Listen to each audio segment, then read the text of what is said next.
জ্ঞানী মহাজ্ঞানী যারা বিশ্ব চালায়, জ্ঞানী মহাজ্ঞানী যারা বিশ্ব চালায়, আমার নবীর কদমে তারা মাথা ঝুঁকায়, মাথা ঝুঁকায়। আমার সম্পদ হতে পারে অতি সামান্য, আমার সম্পদ হতে পারে অতি সামান্য।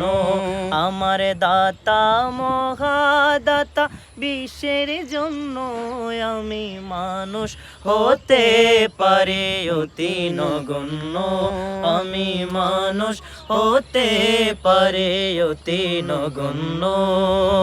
ইয়া রাসূলুল্লাহ ইয়া হাবিবাল্লাহ, ইয়া রাসূলুল্লাহ ইয়া হাবিবাল্লাহ, ইয়া রাসূলুল্লাহ ইয়া হাবিবাল্লাহ, ইয়া রাসূলুল্লাহ ইয়া হাবিবাল্লাহ।